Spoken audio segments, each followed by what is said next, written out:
Hi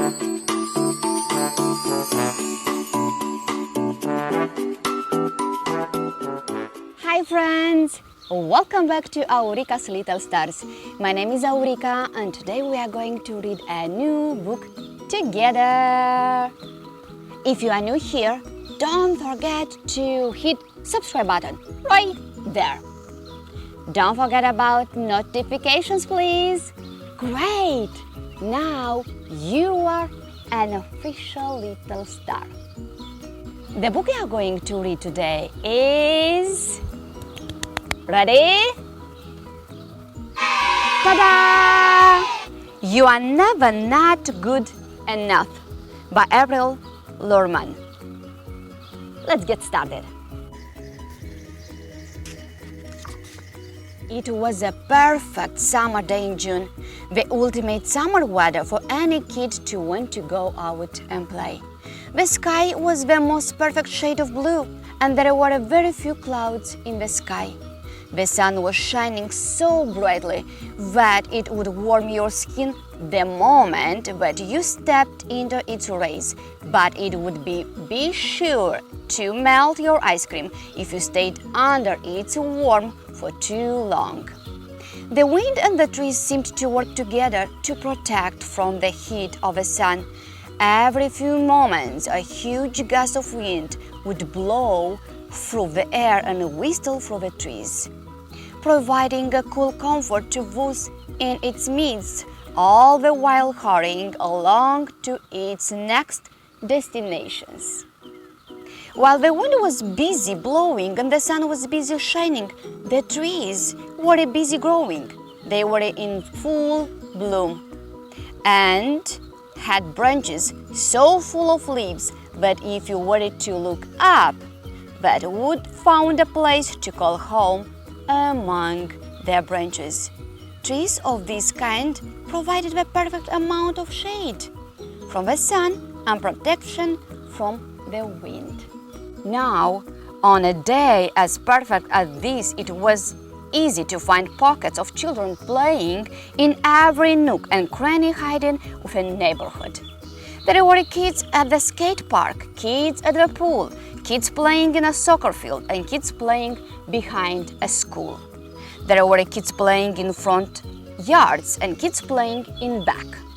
They had baseball, bikes, rollerblades, jump ropes, footballs, pogo sticks, hula hoops, and hacky sacks. Yes, every kid in town appeared to be out and about. Every adult from their window could hear the kids running around while letting out an occasional scream and a shout. Every kid in a town was out and playing with such joy. Every child except for one who preferred staying inside and playing alone with her toys. Who do you think it is? Let's read it and find out. Her name was Isabella, and she had just turned 6. And she enjoyed playing outdoors as much as any other kid. No, it wasn't the outdoors that she hated, but rather it was the other kids that made her cry. Now, I bet that this was you all wondering, why? Well, Isabella was different. She wasn't like other kids, not at all. It was her difference that seemed to make the other kids shy away from allowing her to join in their fun, whether it was game indoors or a sport in the sun. Most of the time, other kids never wanted her to join their fun. Kids preferred to leave her alone. Isabella was always left alone without anyone. Why do you think it happens that? Why Isabella is left alone? Isabella was used to this kind of treatment. She never seemed to mind. Instead of running with the other kids who were playing outside, Isabella would stay up in her room and create games of her own. Isabella would spend her time watching television or reading a book. Isabella also really liked to imagine that she knew how to cook. She would stand at her pretend kitchen cutting onions and fruit, all the while thinking of fun recipes she could do. When she finished making her food creations, she would pretend to open a restaurant and serve her masterpieces to her dolls and stuffed animals. These were her only two friends. As Isabella was busy cleaning up the dishes from a pretend meal that she just prepared, a look of surprise came over her face as she soon realized that her dad was suddenly standing there. Isabella looked towards him with the look of surprise still on her face. She glanced at him with wonder about what exactly he wanted to say. "Isabella!" her dad exclaimed. "Why are you up in your room playing all alone? The day is much too nice for you to be staying at home. Go out and play. You shouldn't be inside playing on such a beautiful day." Isabella turned her dad and gave him a solemn glare. Why was her dad asking her to leave the comfort of her room to go outside? That just didn't seem fair. But then again, her dad didn't understand the adversity she faced. He didn't understand that playing with other kids always made her feel so out of place. Nevertheless, she decided to indulge her dad's request. So, with a heavy sigh and nod of her head, Isabella put down her plastic dishes and walked over to her bed. She knelt down to the floor and picked up her leg braces and shoes, all the while fighting back a somewhat sad kind of mood. As she twisted into her leg braces and shoved her feet in her shoes, she began wondering if the day would allow her to encounter anything new. Would she encounter a new friend or find a fun place to play? Would people choose to include her instead of pushing her away? All these hopeful thoughts of what could fill Isabella's heart with excitement. She quickly tied both her shoes and lifted herself from her bed, all the while pondering the hopeful thoughts in her head. She dragged her feet down the stairs and shuffled over the door. She put her hand on the doorknob and then leaned down and picked up her royal blue cane from the floor. She said goodbye to her dad without even turning around, because she was too busy thinking of new adventures to be found. With a strong beat in her heart and butterflies just strong in her stomach, Isabella stepped off towards the nearby school, hoping to join a game of kickball. That should be cool. To Isabella's delight, off the distance she could see a cluster of kids huddled together. But just how many could there be? As the cluster of kids drew near and near, Isabella consciously made an effort to push down her fear. But the butterflies in her stomach would not leave. No matter how hard she tried, they just kept increasing and made Isabella want to cry. As Isabella got closer, she raised her hand to her chest, stuck out her pointer finger, and did her very best to count the number of children that she could see. To her great surprise, there were only 13. This would mean that she would make 14, and the teams would be even. Surely the other kids would agree with her logic and reason. They had to let her play with them. She just knew it. Evening out, the teams would surely give them a reason to do it. Isabella ran the rest of the way to them while yelling as loud as she could.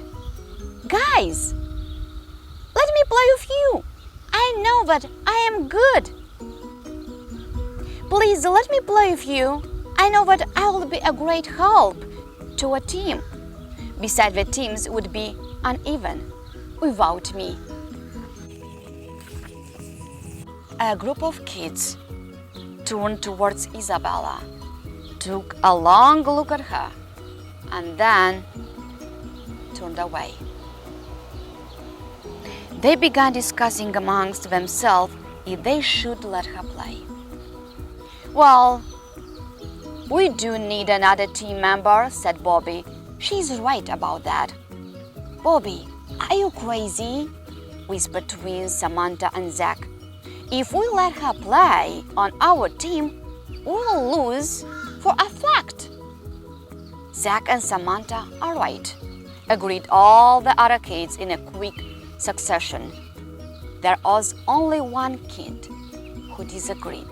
His name was Weston. With an authoritative whisper, Weston whispered to the bunch, "Are you guys for real? Is any one of you thinking how leaving her alone will make her feel? Losing the game is no reason to let her play. This game is just for fun anyways." Everyone took a moment to ponder what Weston had to say, and then reluctantly decided to let Isabella join the game.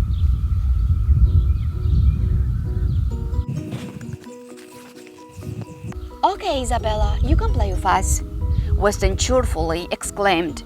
Isabella felt thankful that at least one person was happy for her to join in the game.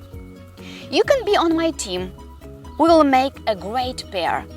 Just let them try to score against us," Weston declared. Isabella was both shocked and excited to meet someone who would come to her defense, someone who seemed to value her and who did not need to make sense of her physical challenges. Instead, he just wanted her to play. "Wow," Isabella thought, "this is turning out to be a great day." The game of kickball lasted for an hour and brought Isabella great joy. The amount of fun she was having made her glad she did not stay up in her room playing with her toys. She loved kicking ball and running the base as fast as she could. She got so lost in the excitement of a game that she didn't notice how no one would try to tag her out or catch her at the bases. Instead, every time she had to run to the other kids would just stand in their places. By the time the game ended, Isabella was surprised to find out that her team had won.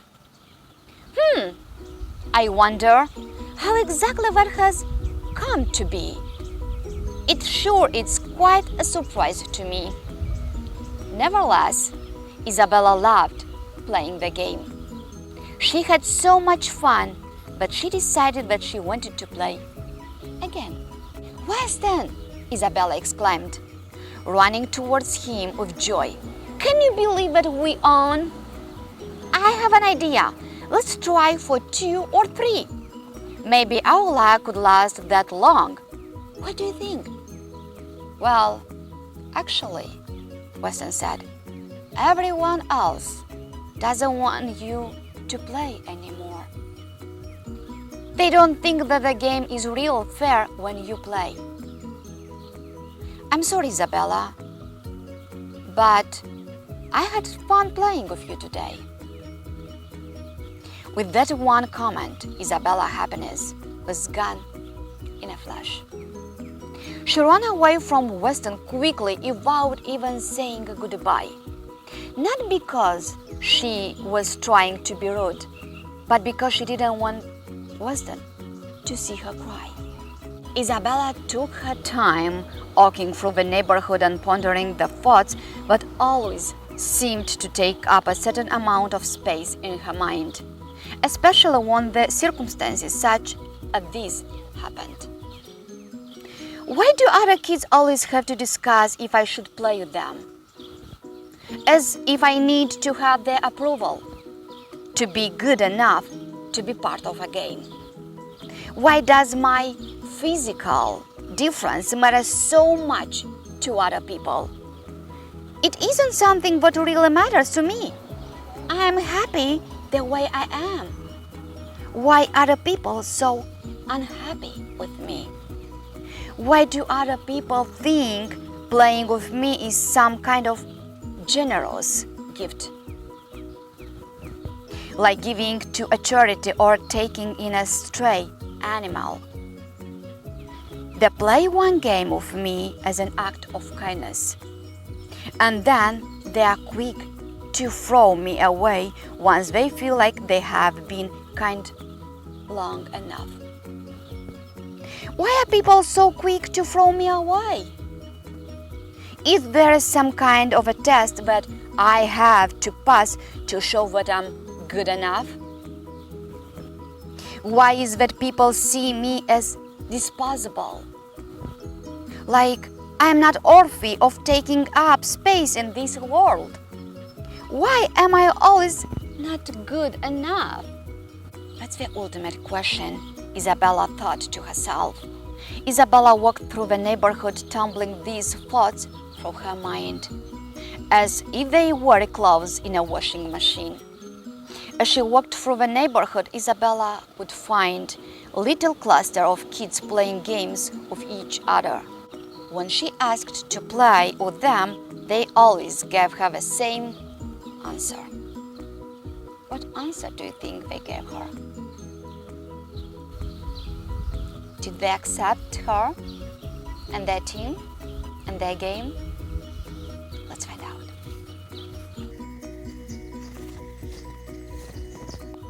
As she made her way back to the street, she found a group of kids sitting around the table under the shade of a tree. It appeared as though they were gathered around the table having a tea party. I can play this game, Isabella thought to herself. Besides, the only physical part of this game is moving my mouth. Hey guys, can I play with you? Isabella asked joyfully. This is the perfect kind of game for me. And look, there is even an empty place for me to sit. I just know there is enough room for me to fit. Sorry, Isabella, one of the girls kindly said. That empty space, you see, that is being saved for my friend named Ted. Hearing that last remark, Isabella nodded her head, then turned her whole body around as it was sinking with dread. There is no point in trying anymore, she thought to herself.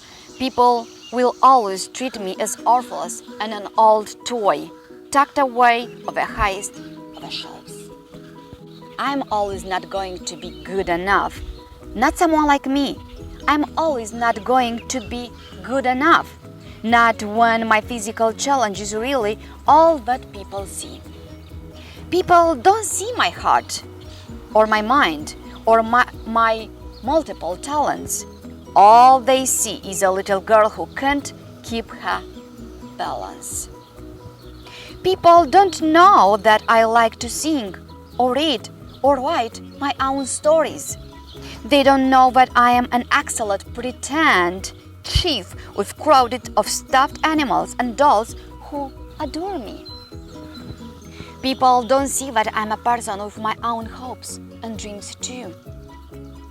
They don't see that in my mind there is no limit to the things that I can do.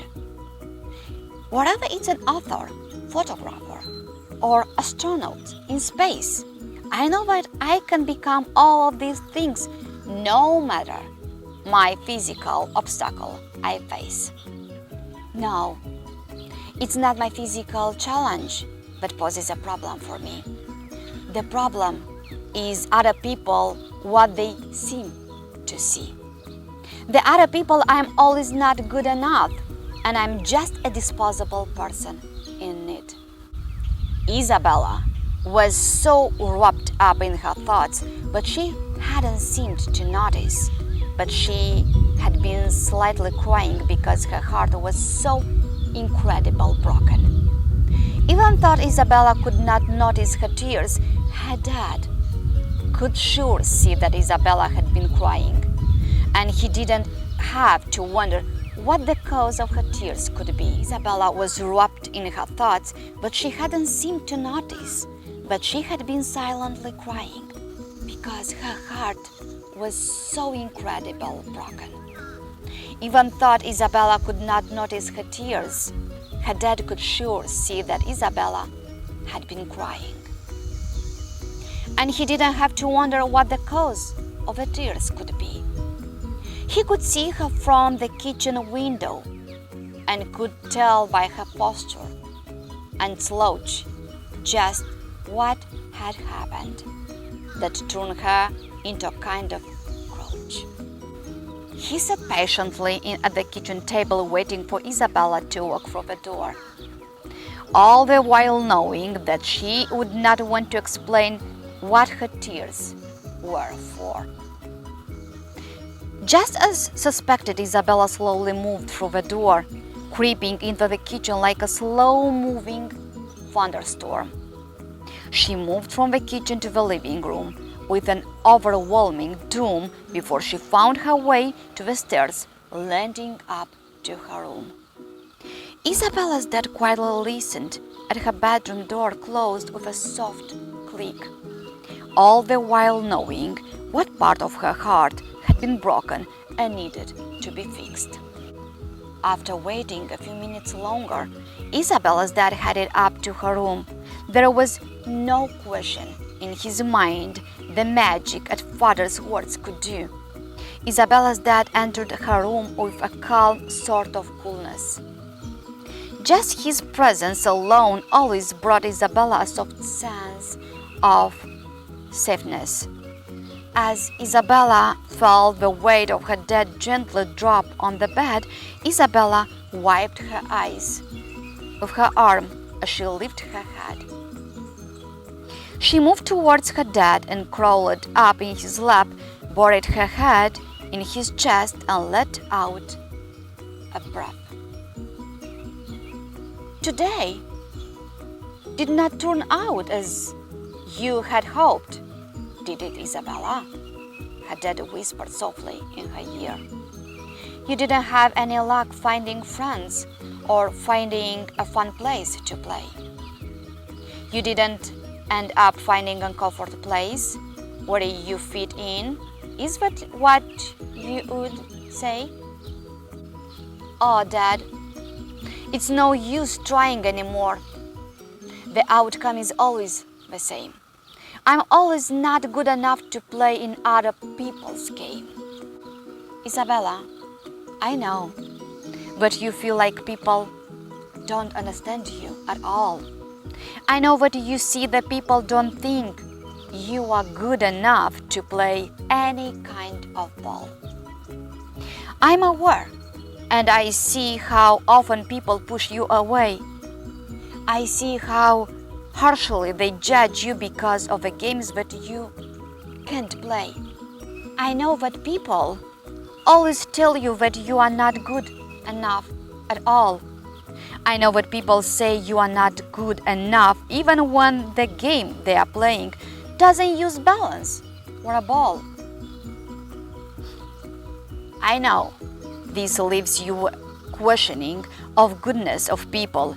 I know that it leaves you spirit crushed, weak and feeble.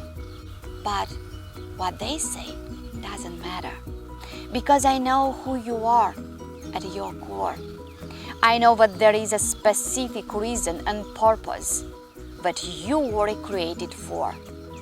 That's true. See, every person has a purpose, a reason why they were put here on earth. Each person has a purpose they were given at birth. Each person's purpose is completely unique and beautiful to them. Isabella, you would not be able to complete your purpose in any other skin than the one that you are in. But Dad, what is my purpose? How do I even figure out? I'm only 6. How am I supposed to know what my life is about? Well, now what I can tell you because your purpose is not mine. Just know that finding your purpose will take time. But how do I make people value me the way you do? How do I make them see that my physical difference is not as important as the rest of me? Well, now that answer is much trickier because the truth is that you can't make the other people see. You can't control what people think of you or what they think you can grow up to be.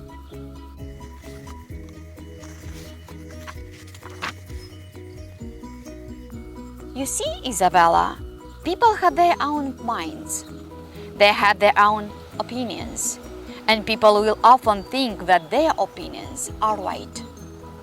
But Dad, what can I do to help their opinions grow? What can I do to help them believe the truth about me that I know? Well, the truth is, Isabella, that you just need to be yourself. Because the truth is, you are not an old toy stuck on the highest of shelves.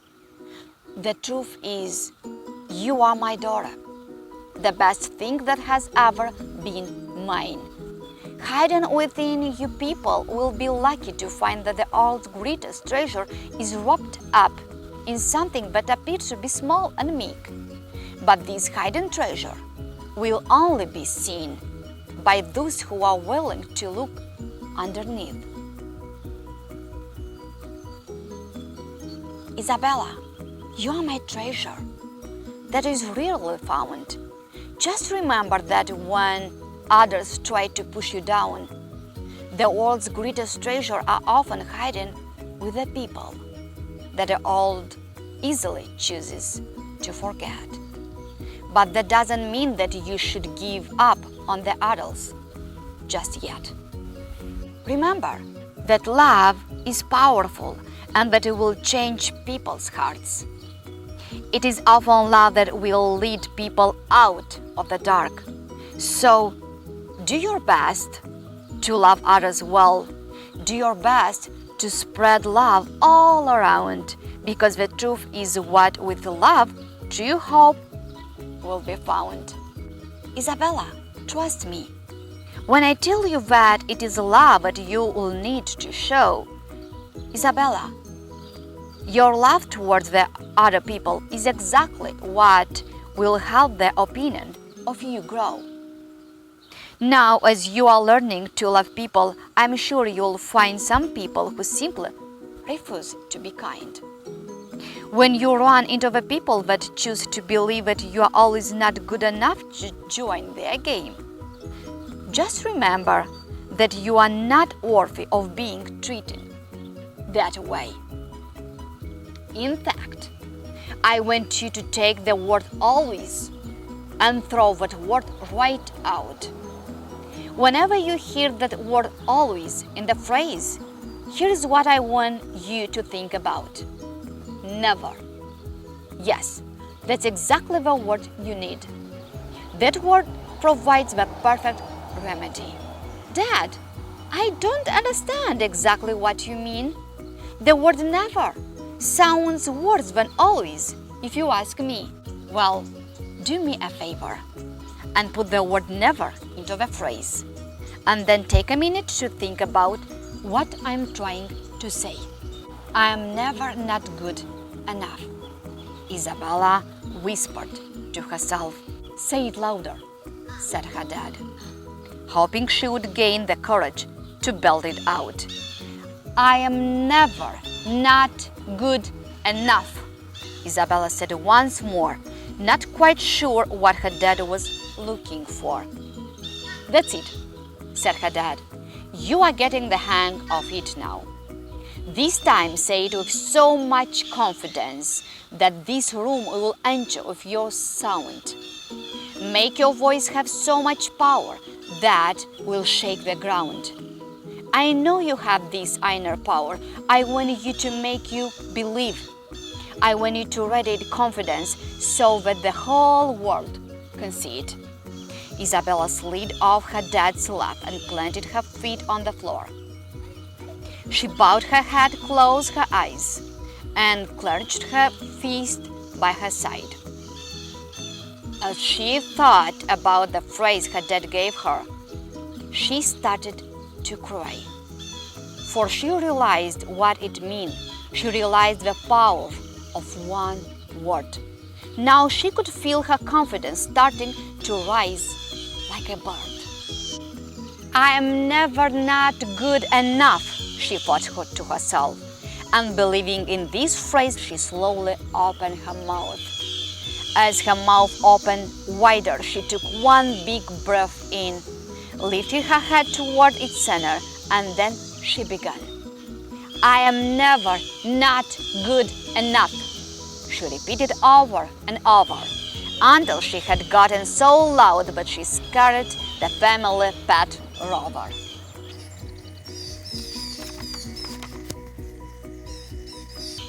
Isabella said it so loud for so long that her lungs eventually collapsed with fatigue. Her legs gave out from under her and she fell to her knees. But inside her heart she was swelling with pride. And just beside her, her dad was smiling big and wide.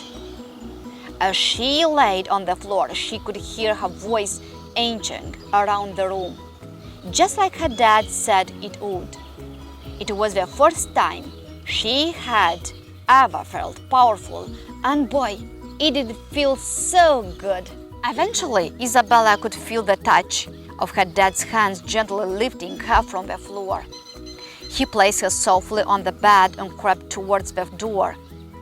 Just before he left the door shut with its usual click, he said one final time, "That's right, Isabella. You are never not good enough, and you'll always be the best thing that has ever been mine." I hope you little stars enjoyed the book. And remember, every child is different. Every child is beautiful. Every child has something to say, and the right to say it. Because it comes from here, from the heart. Remember, one more thing, no bullying allowed. See you next time. Shine bright, little stars. Be good.